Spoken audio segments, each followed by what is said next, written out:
Hey, I'd like to welcome you to another episode of Money Matters Top Tips for Success, where each and every day I bring on new business owners, entrepreneurs, and executives and have them share their top tips for success with you. My name is Adam Torres. You can follow me on Instagram at AskAdamTorres to keep up with my book releases, book tour schedule, signings, all that other good stuff. Always love to connect with you there. And as always, if you'd like to apply to become a co-author of one of my upcoming books, just head on over to the website, moneymatterstoptips.com, and click on Become an Author to apply. All right, so today I have Paul Caruso on the line, and he's founder and CEO over at Grantey. Paul, welcome to the show. Hey, thanks for having me on, Adam. Appreciate it. So I'm excited to get into what you're doing over at Grantey, but before we do that, let's get a little bit further into your background. So how'd you get started in your career in business? My career in business, it's kind of a funny story. I think it started when I was a child. I've always pretty much been a contrarian, not really a conformist. Like I always ask why a lot. I guess that got me in trouble in school when I was a kid because some teachers don't like to, have a kid ask them why things are the way they are. But that's how I always operated, and I just felt that I could improve some processes throughout my life, and when opportunities weren't presented to me, I just tried to create my own. I started my first business when I was 19 at Arizona State. It was pretty successful. I had another startup when I was 21, and then I moved to Israel when I was 23. I volunteered for the Israeli army as what they call a chayil boded in Hebrew, which means a lone soldier, a soldier where you don't have any family there. And I was in a combat unit there, and Israel is known as the startup nation.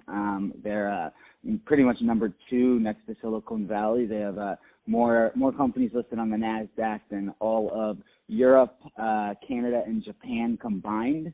And they spend more on they spend more money on R&D per GDP than any country in the world, and have for the past 20 years.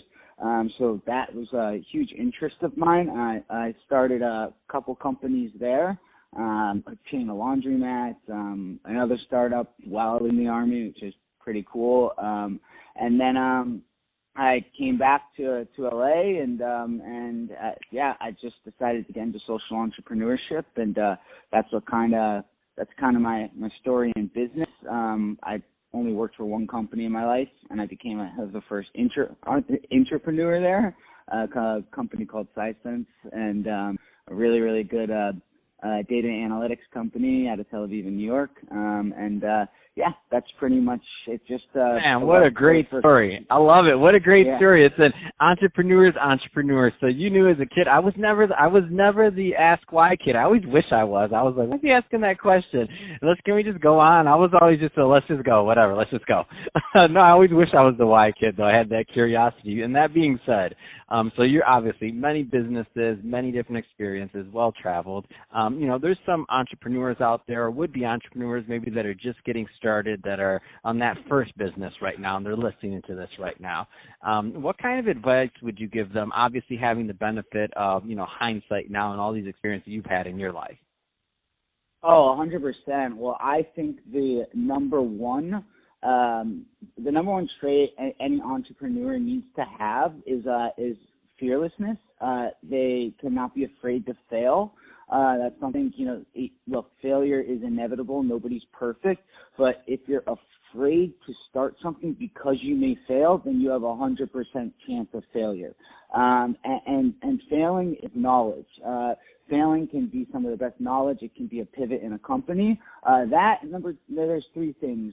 Number 2 is having a passion for what you're doing, really believing in it, and not just doing it for money, but doing it for something that you believe in, which leads me to having a purpose.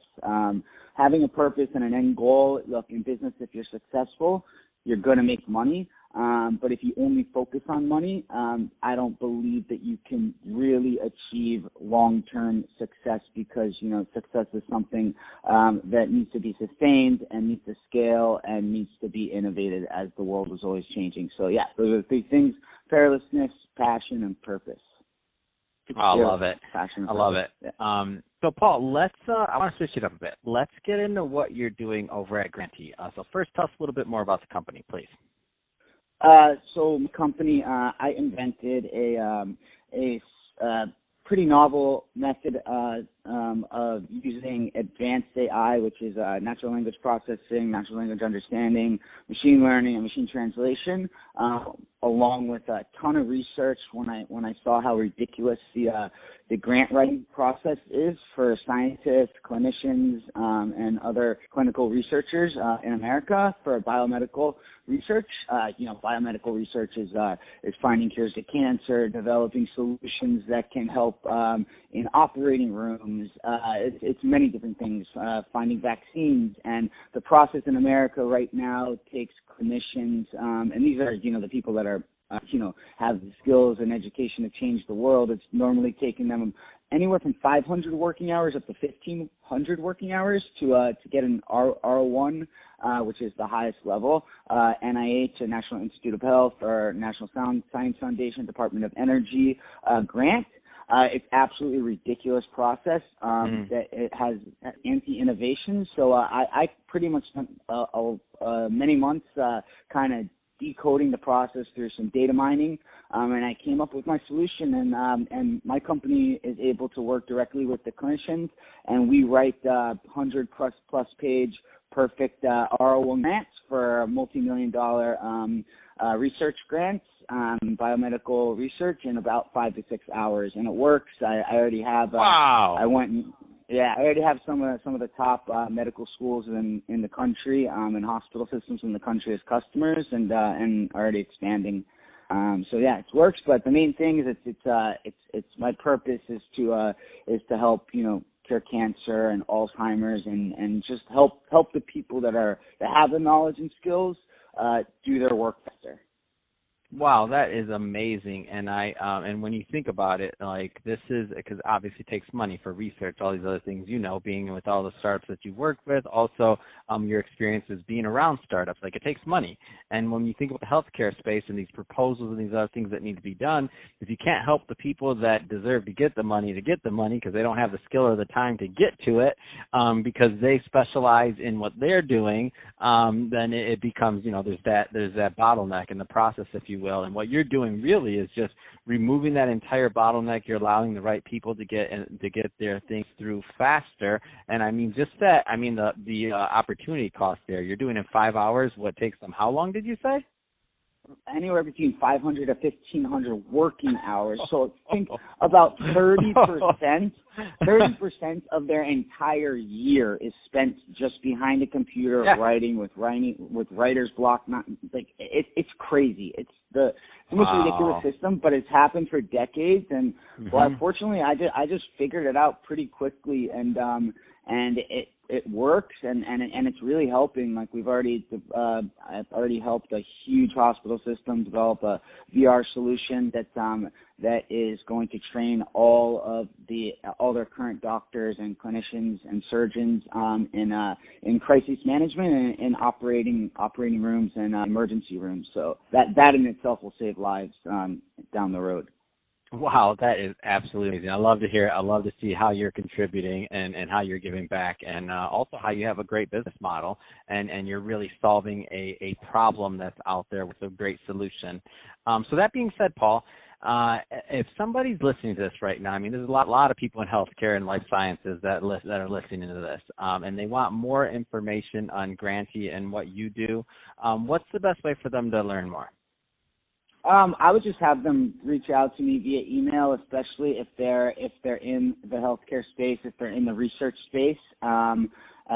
Definitely reach out to me at Paul, Paul, at Grantey, GRANTEY.com, or they can go on LinkedIn, linkedin.com/n/PCAR, PCAR.